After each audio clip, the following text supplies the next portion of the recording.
ہاں جی، ہم نے تورات نازل فرمائی جس میں ہدایت و نور ہے۔ یہودیوں میں اسی تورات کے ساتھ اللہ تعالیٰ کے ماننے والے انبیاء اور اہل اللہ اور علماء فیصلے کرتے تھے، کیونکہ انہیں اللہ تعالیٰ ہی کی کتاب کی حفاظت کا حکم دیا گیا تھا اور وہ اس پر اقراری اور گواہ بھی تھے۔ اب تمہیں چاہیے کہ لوگوں سے نہ ڈرو اور صرف میرا ہی ڈر رکھو، میری آیتوں کو تھوڑے تھوڑے مول پر نہ بیچو۔ جو لوگ بھی اللہ تعالیٰ کی اتاری ہوئی وحی کے ساتھ فیصلے نہ کریں تو وہ پورے کے پورے پختہ کافر ہیں۔ تو یہاں پر سب سے پہلی بات ہے کہ یہودیوں کے لیے جو کتاب تورات تھی وہ ان کے لیے ہدایت کا سبب تھی، وہ ان کے لیے نور کا سبب تھی، مگر اس وقت کے لیے جب تک کہ انجیل نہیں ہے۔ تورات کے بعد انجیل آئی اور انجیل کے بعد قرآن پاک آئی۔ سیکوینس آپ کو پتہ ہونا چاہیے، ٹھیک ہے؟ چھوٹی چھوٹی چیزیں اگر نہ پتہ ہو تو آپ اپنے پاس قرآن میں نا بلٹ بنا کے لکھ لیا کریں۔ ابھی میں نے ایک اور طریقہ بھی سوچا ہے آپ سب کے لیے، وہ میں انشاءاللہ اینڈ پہ ڈسکس کرتی ہوں کہ کس طرح آپ چیزوں کو سیو کر سکتے ہیں۔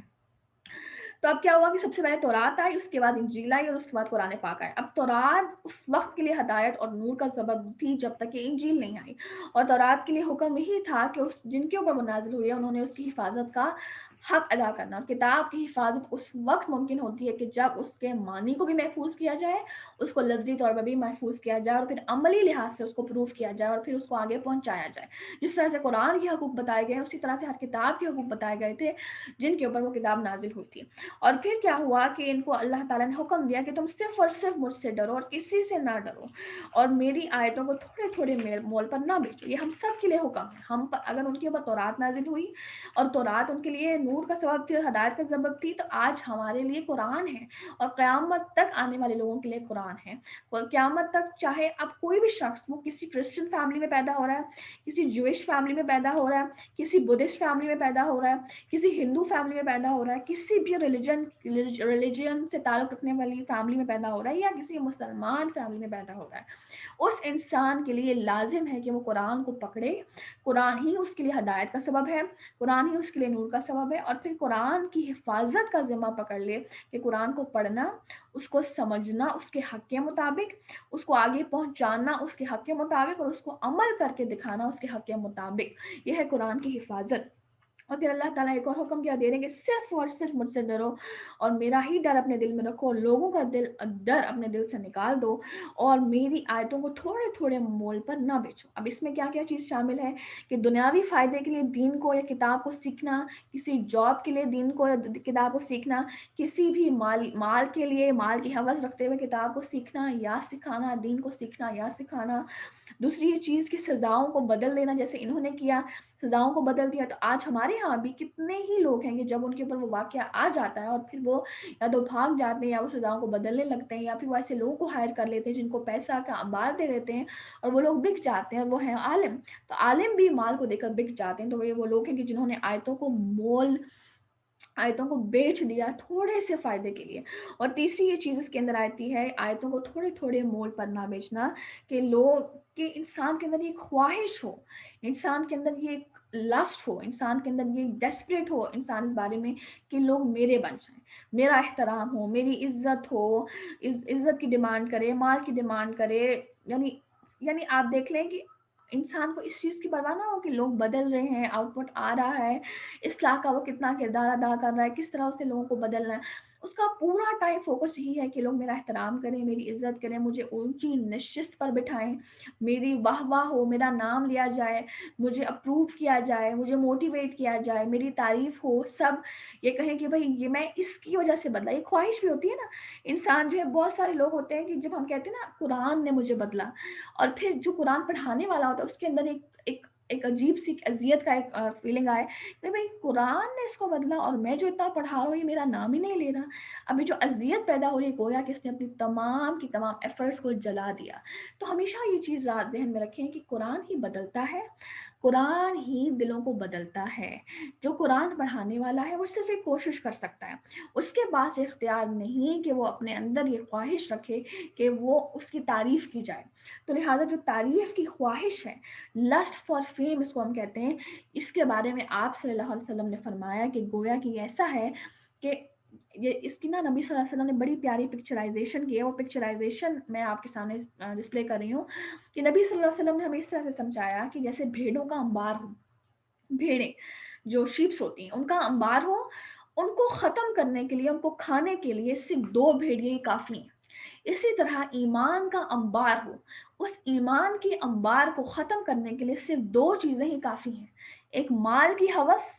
ایک عزت کی ہوس. تو عزت حاصل کرنے کی جو ہوس ہے، اپروول حاصل کرنے کی جو ہوس ہے، رسپیکٹ اور فیم حاصل کرنے کی جو ہوس ہے، وہ انسان کو بالکل ایمان سے خالی کر دیتی ہے. وہ انسان آپ کو بڑا ہی پیارا بولتا دکھے گا، ہے اس کی آواز میں بڑی تاثیر ہے، بڑا میٹھا بولتا ہے، بڑا دل کو بدلتا ہے، اس کو سنتے ہیں تو دل بدل جاتا ہے، ہم نے اسی کو سن سن کر تو بدلے ہیں ہم. اب لوگ تو یہ کہہ رہے ہیں مگر اس کے دل میں ایمان ہی نہیں. اس کیریکٹر کو مجھے اپنے اندر اور آپ کو اپنے اندر تلاش کرنا ہے کہ کہیں مجھے اپروول کی خواہش تو نہیں ہوتی، میں کسی کو کچھ سکھا رہی ہوں تو آگے سے کامنٹ نہیں آیا، کوئی فیڈ بیک نہیں آیا، کوئی تعریف نہیں کسی نے کی، کوئی مجھے موٹیویٹ نہیں کیا، تو یار یہ کوئی طریقہ ہے؟ بس میں نے تو آئندہ سکھانا ہی نہیں. یہ کیریکٹر جب آنے لگے تو گویا کہ وہ انسان ہے جس کا ایمان چاٹ چکا ہے، کھوکھلا ہو چکا ہے، ختم ہو چکا ہے. تو یہ جو آیتوں کو تھوڑے تھوڑے بول پر بیچنا ہے نا، یہ بڑا ہی ڈائیورس ٹرم ہے جس کے اندر 3 چیزیں آتی ہیں جو میں نے آپ کو بتائی ہیں. ٹھیک ہے،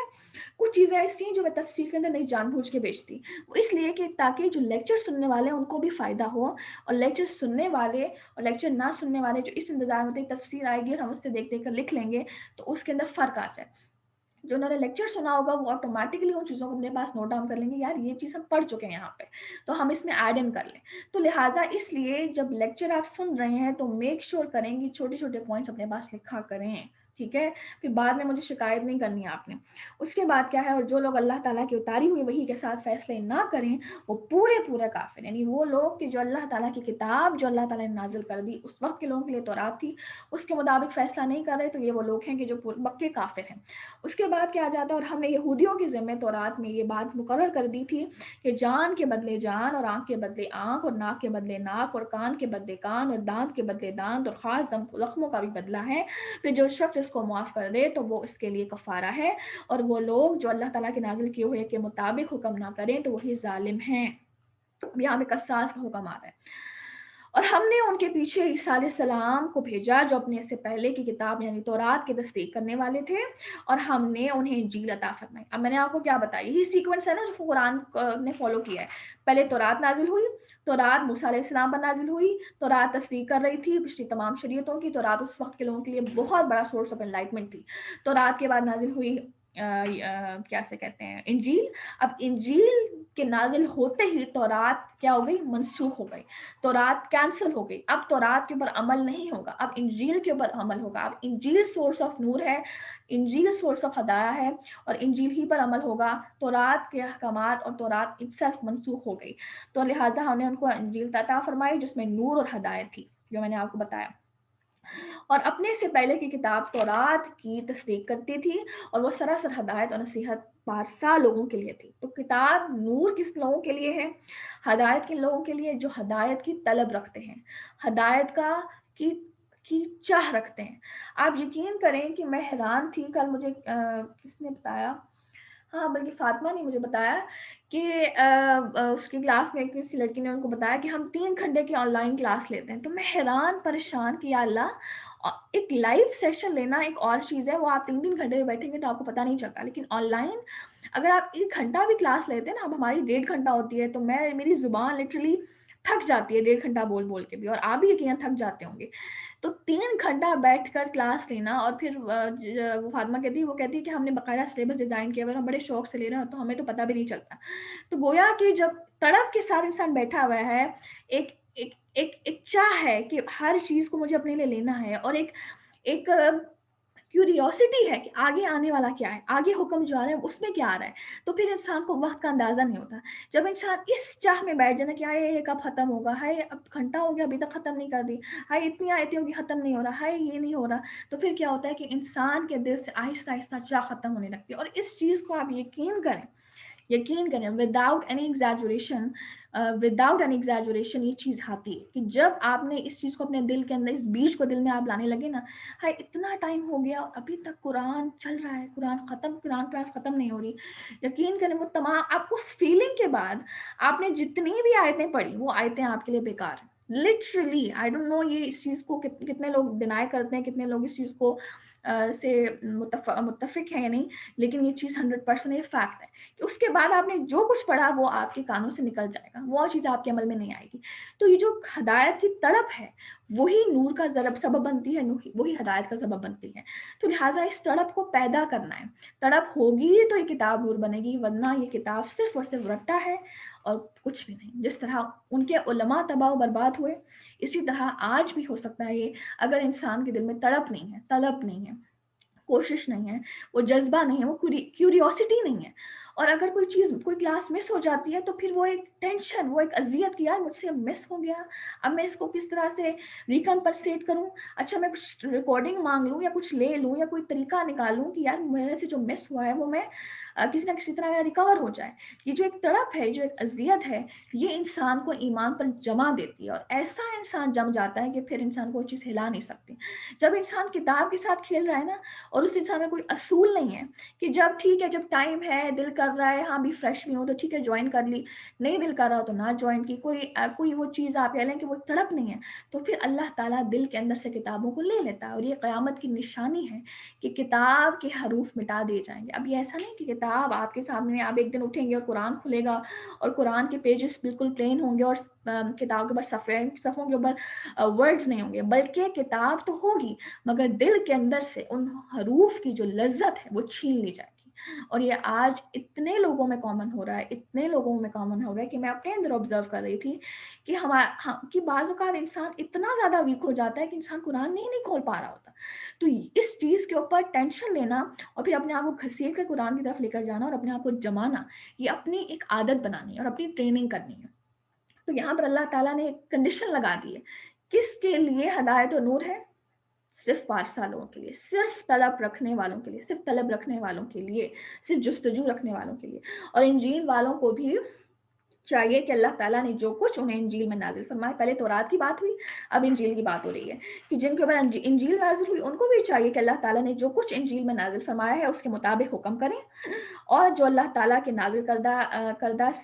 اور اللہ تعالیٰ کے نازل کردہ سے ہی حکم اللہ تعالیٰ کے نازل کردہ سے ہی حکم نہ کریں، وہ بدکار فاسق ہیں۔ یعنی جو اللہ تعالیٰ نے نازل نہیں کیا اس کے بارے میں حکم کرنا، اور جو اللہ تعالیٰ نے نازل کیا اس کے اگینسٹ حکم کرنا، اس چیز سے روکا جا رہا ہے۔ یہ وہ لوگ ہیں جو فاسق ہیں۔ اور یہاں پر ایک بہت اہم کردار آتا ہے کہ انسان اپنے فیصلوں کو، اب دیکھیں بار بار یہ آ رہا ہے، آیت نمبر 45 میں بھی یہی آیا کہ اللہ تعالیٰ کے نازل کردہ حکم کے مطابق فیصلہ کرو، آیت نمبر 46 میں بھی یہی آیا، آیت نمبر 47 میں پھر آ رہا ہے کہ جو اللہ تعالیٰ نے کتاب میں نازل کر دیا ہے اس کے مطابق فیصلہ کرو۔ اب سوال یہ پیدا ہوتا ہے کہ اب اپنے دن کے فیصلے یہ نہیں ہوتے کہ بڑے بڑے فیصلے مجھے اپنی زندگی میں کرنے ہیں، ہم اپنا جو دن ہم اپنا دن کا جو سٹارٹ لیتے ہیں، اس دن کے سٹارٹ کے اندر سے ہی ہم صبح سے لے کر شام تک ہمیں فیصلوں میں فیصلے کرنے ہوتے ہیں۔ اچھا اب کیا ہے کہ کوئی بھی ایسا انسان، یعنی فیصلوں پہ فیصلے کرنے ہیں کہ میں یہ کھاؤں یا نہ کھاؤں، میں یہ لباس پہنوں یا نہ پہنوں، یہ لباس پہننا ٹھیک بھی ہے یا نہیں ہے، اچھا میں اس جگہ پہ جا رہی ہوں، یہ لباس اس گیدرنگ کے لیے ٹھیک بھی ہے یا نہیں ہے، کہیں بہت فٹڈ یا سی تھرو تو نہیں ہے، کہیں وہ شارٹ تو نہیں ہے، یا میں یہ بات بولوں یا نہ بولوں، اس گیدرنگ کے اندر مجھے ایسا بولنا چاہیے یا نہیں بولنا چاہیے، یا میں یہ سیریل یا یہ ڈرامہ یا یہ مووی یا یہ افسانہ دیکھوں یا نہ دیکھوں، یا میں نکاح اس فلاں شخص کے ساتھ کروں یا نہ کروں، اپنی بیٹی کو اس کو دوں یا نہ دوں، اچھا شادی کروں یا نہ کروں، کس طرح کروں یا ایسے کروں۔ گویا کہ پورا دن ہمارا ڈیسیجنز میں مبنی ہوتا ہے، پورا دن اللہ تعالیٰ کی یہاں پہ ڈیمانڈ یہ ہے کہ میرا اور آپ کا ہر ڈیسیجن اللہ تعالیٰ کے حکم کے مطابق ہونا چاہیے، اللہ تعالیٰ کی کتاب جو نازل کردہ حکم ہے اس کے مطابق ہونا چاہیے۔ اور اللہ تعالیٰ نے یہ چیز واضح فرما دی ہے کہ ہر وہ گھر، ہر وہ قوم اور تمام وہ لوگ کہ جو اللہ تعالیٰ کے حکم کے مطابق عمل نہیں کر رہے اور اللہ تعالیٰ کے حکم کے مطابق فیصلے نہیں کر رہے، وہ ظالم ہیں، وہ فاسق ہیں، وہ کافر ہیں۔ اب پچھلی آیات آپ دیکھیں، آیت نمبر 47 کو کنکلوڈ کیا، یہ لوگ فاسق ہیں، پیچھے اللہ تعالیٰ نے کہا یہ لوگ کافر ہیں، آیت نمبر 44 میں اللہ تعالیٰ نے کہا یہ لوگ پختہ کافر ہیں، اور آیت نمبر 45 میں کہا یہ لوگ ظالم ہیں۔ تو وہ شخص، اب آپ دیکھیں، اب اس کے اندر ایک بڑا اہم نقطہ کھڑا ہو رہا ہے کہ یہ وہ تمام کتابیں، یہ تورات، یہ انجیل، جو نہ ہی کامل تھیں، نہ ہی اس طرح سے جامع تھیں، جو اپنی اپنی کتاب اپنے اپنے لوگوں کے لیے ہدایت اور سورس کا ذریعہ تو تھی، نور کا ذریعہ تھی، لیکن یہ اس طرح سے جامع نہیں تھی، نہ ہی یہ کامل تھی۔ ان کتابوں کے حامل لوگوں کو کہا جا رہا ہے کہ اگر تم نے اس کے مطابق فیصلہ نہ کیا، اپنی زندگی کے ڈیسیجنز کو اس کے مطابق نہ لیا، تو تم ظالم ہو، تم کافر ہو، تم فاسق ہو۔ تو اب وہ کتاب کہ جو کامل ہے، جو جامع ہے، جس کے بارے میں آ گیا کہ الیوم اکملت دینکم، کہ تمہارے لیے تمہارا دین تو مکمل کر دیا گیا ہے، جو کتاب تم پر نازل کر دی گئی یہ کامل ہے۔ اب وہ شخص جو اس کے مطابق اپنی زندگی کے فیصلے نہیں کر رہا، تو اس کے بارے میں آپ سوچیں کہ اس کا اللہ تعالیٰ کے ہاں کتنا بدتر مقام ہوگا، کہ تورات اور انجیل کے لیے اللہ تعالیٰ یہ آپ کہہ لیں کہ اللہ تعالیٰ یہ چیز ایکسیپٹ نہیں کرے کہ وہ انسان تورات اور انجیل کے علاوہ کوئی بات کرے، تو قرآن کے بارے میں اللہ تعالیٰ کیسے یہ چیز معاف کر دیں گے کہ وہ انسان قرآن کو چھوڑ کر اپنی مرضی کے مطابق فیصلے کرے۔ تو لہٰذا اسی لیے ہم دعا کرتے ہیں اللہ تعالیٰ سے کہ یا اللہ اللہم اجعل قرآن ربیع قلبی ونور صدری وجلاء حزنی وذہاب ہمی وغمی، کہ یا اللہ اس کتاب کو میرے دلوں کا نور اور میری آنکھوں کی ٹھنڈک بنا، تاکہ میں قرآن کے ساتھ اپنی زندگی کو لنک کرنا سیکھ لوں، قرآن کے ساتھ اپنی زندگی کو ریلیٹ کرنا سیکھ لوں۔ تو یہ بہت امپورٹنٹ ہے، بہت زیادہ امپورٹنٹ ہے کہ کتاب کے ساتھ میرا اور آپ کا تعلق کیسا ہے، دوستانہ تعلق ہے یا اجنبی والا تعلق ہے، کہ بس ہفتے میں جو ایک کلاس ہوگی اس سے پہلے میں نے تھوڑا سا پڑھ لینا ہے، باقی پورا ہفتہ جو میں قرآن کی تلاوت کرتی ہوں، اس قرآن کی تلاوت کا جو پیسج ہے میں اس میں سے کچھ بھی نہیں لے رہی۔ اب دیکھیے میں اور آپ اپنا جائزہ لیتے ہیں، ہم ہر روز قرآن پڑھتے ہیں، ہر روز فجر کے بعد کچھ لوگوں کی عادت ہوتی ہے، کچھ لوگ مغرب کے بعد پڑھتے ہیں، کچھ لوگ ہر روز عشاء سے پہلے پڑھتے ہیں۔ آپ نے 10 آیتیں پڑھی، آپ نے ایک رکوع پڑھا، آپ نے جتنا بھی پڑھا، ٹھیک ہے، اس ایک پیسج میں سے اس کو پڑھنے کے بعد آپ نے اس کے اوپر کیا غور و فکر کی؟ آپ نے بے شک اس کو سمجھا نہیں ہے میرے ساتھ یا اس کو لیکچر نہیں لیا، لیکن آپ اس پہ غور و فکر تو کر سکتے ہیں یا اللہ آپ نے لٹرلی اس پہ بات کیا کی ہے، اور اس میں سے میں اپنے لیے کیا لے رہی ہوں، اور پھر اس کے اینڈ پہ وہی انہی آیات کو دعا میں ٹرانسفارم کرنا۔ کیا یہ تعلق قرآن کے ساتھ میرا اور آپ کا ہے، یا قرآن کے ساتھ وہی تعلق ہے جو یہودیوں کا تھا، اور جس کی وجہ سے علماء کی کریڈٹ کے باوجود، عالم کی کریڈٹ کے باوجود اللہ تعالیٰ نے ان کے اوپر لعنت کر دی اور ان سے وہ کتاب کا تحفہ چھین لیا؟ تو گویا کہ یہ بہت بڑا ایک الارمنگ سچویشن ہے کہ جس کے اندر کتاب کے ساتھ جو تعلق ہے وہ ڈائریکٹلی ایسوسیٹیڈ ہے ایمان کے ساتھ اور ہدایت کے ساتھ اور نور کے ساتھ۔ اب پچھلی کتابوں کا ذکر کرنے کے بعد اب اللہ تعالیٰ فائنلی ہماری کتاب کی طرف آ رہے ہیں۔ اب آپ دیکھیے آیت نمبر 48 کو، اور ہم نے آپ کی طرف حق کے ساتھ یہ کتاب نازل فرمائی ہے جو اپنے سے اگلی کتابوں کی تصدیق کرنے والی ہے۔ پہلے جس طرح تورات تھی، انجیل آئی تو اس نے تورات کی تصدیق کی، اب قرآن نے تورات اور انجیل دونوں کی ہی تصدیق کر دی۔ گویا کہ یہ کتاب اب بالکل لیڈر بن چکی ہے، ہیڈ بن چکی ہے،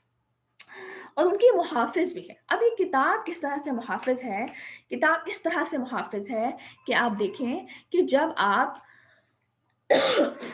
کیا کرتے ہیں کہ کتاب اور تورات اور انجیل، اب ان کے اندر جو احکامات تھے، جو سزائیں تھیں، لوگوں نے ان کو بدل دیا، ان کو پھیر دیا، ان کو مٹا دیا۔ اب کتاب نے ان کو دوبارہ سے زندگی دی، ان کتابوں کے احکامات کو، اور ان کے اپنے اندر سیو کر دیا۔ اب قیامت تک اس کتابوں کو بدل نہیں سکتا، ان کتابوں کو لوگوں نے بدل دیا، ایکسپلوئٹ کر دیا، ان کی لینگویج کو بدل دیا، ان کی ٹرانسلیشنز کو ایکسپلوئٹ کر دیا، چیزوں کو مٹا دیا، جیسا آج ہو رہا ہے۔ تو لہٰذا کتاب نے کیا کیا، ہماری قرآن نے کیا کیا کہ ان احکامات کو اپنے اندر لے لیا اور ان کو اپنے اندر سیو کر لیا۔ تو یوں کہ یہ جو کتاب ہے یہ قرآن یہ محافظ بن گئی۔ اس لیے آپ ان کے آپس کے معاملات میں اسی طرح اسی اللہ کی اتاری ہوئی کتاب کے ساتھ حکم کریں۔ بار بار اللہ تعالیٰ ریپیٹ کر رہے ہیں ایک بات کو، ابھی کوئی چوتھی پانچویں بار یہ بات آ رہی ہے، اپنی زندگی کا ہر فیصلہ قرآن کے مطابق۔ اور میں نے آپ کو بڑا ایک آسان سی بات بتائی، اور یقین کریں کہ جب یہ بات